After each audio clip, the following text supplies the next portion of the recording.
have Crossley School, Canada, there on the top of your screen. On the right of your screen here, Marlow Rowing Club, local quad, Canada versus GB. Off they go. Great start from Slight both. skirmish there from the Marlow quad as they move off the start. It's slippy. Maybe the rain's played a part there, but strong recovery. Very good control in that two-seat of the Marlow crew to gain back control and not impede the rest of this race. They're still in it, and it's going to be a really fast start from both of these crews. We're seeing the best of what North America and Britain has to offer. Wow, that's heart-raising stuff, and certainly that crew there will raise their heart rate, but they've just got to get back into it stroke by stroke, and they're doing just that. Local crew, Marlow here, one of the fastest crews we've seen in the junior women's scene in the UK this year. They came second at Nat School's regatta, they came second at School's Head, they won the junior sculling regatta as well. They're definitely going to want to show the Canadian crew that they've also got some speed in their crew, in their boat. As we look at it now, Crossley School have taken a canvas, that first little bit of the boat. They seem to just be ahead, and they've slipped Marlow to take the lead. But there's a long way down this course. What have Marlow got? Nice dynamic push from both crews around the back end of the stroke. Very beautiful sculling. There's a lot of coaching experience in both crews. The coach of the Canadian crew has been there for 10 years. He's had time to put his program into place, to develop his way of rowing, teach it, communicate it to his athletes. And the same thing for the Marlow crew. They're coached by former GB lightweight Pete Chambers. Well, they've stayed with them there as we pan further down the course. Marlow have not given this crew from Canada an inch.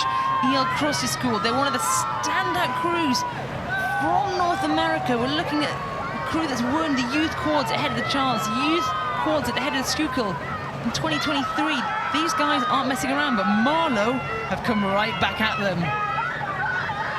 We've got an absolute nail-biter unfolding right in front of our eyes, Jess. I wonder who's going to have more power left for the finish of this race and who's going to put more work throughout the middle to get themselves in a position with the advantage.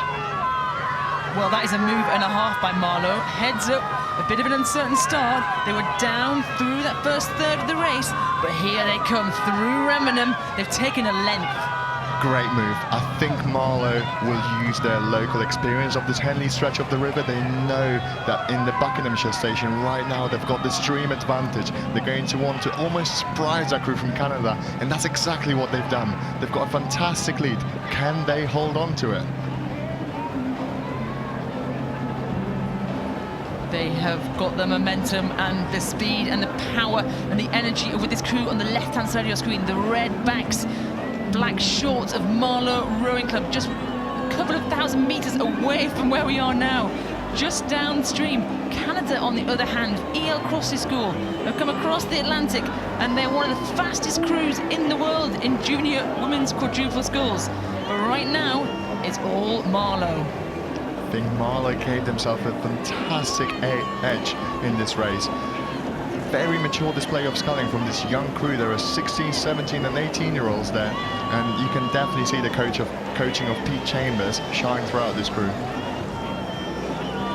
Yeah, and these rowers, you know, they've raced all year against the British crews, but they don't really know when they line up at that start how quick these international crews are. So this is a huge blow, and I'm sure if you were a Wycliffe, you'd be looking across and looking at these crews thinking, Marlow, they've done some good work since the last time I raced them. Certainly, with the level of sculling, the quality that we see here, especially from these local crews at Henley, is just astonishing. It's hard for anybody in the world to match these speeds. Clearly, that crew from Crossley School in Canada, they're one of the fastest crews, like you said, in the world, especially in North America, and they seem to be struggling against Marlow. Can they bring it back? Can they motivate themselves enough? What are the calls that the crew is going to be making to really increase that speed and make sure that they've got a chance at winning this thing and getting it through to the semi-final?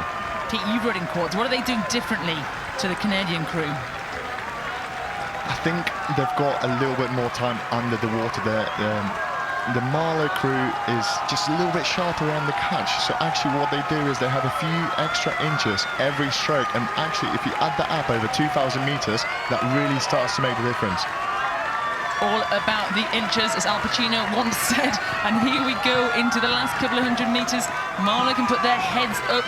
They know if they keep it clean, they are going to be going through to the weekend, to the Saturday of Henley Royal Regatta 2024. This is what the training was for. This is what the miles were for. This is what all the strokes you took on the ergometer were for. And it is paying off now as they come powering towards the finish line in front of Crossley School of Canada. They're exhausted. Well done, Marlow. I think Anstey in the 2-seed of that Marlow crew is also going to be happy that she kept her composure of that start and regained control of her blade. What a race. Fantastic. Absolute beautiful performance. That's a win. The Diamond Jubilee Challenge Cup for Marlow Rowing Club of Crossley School, Canada.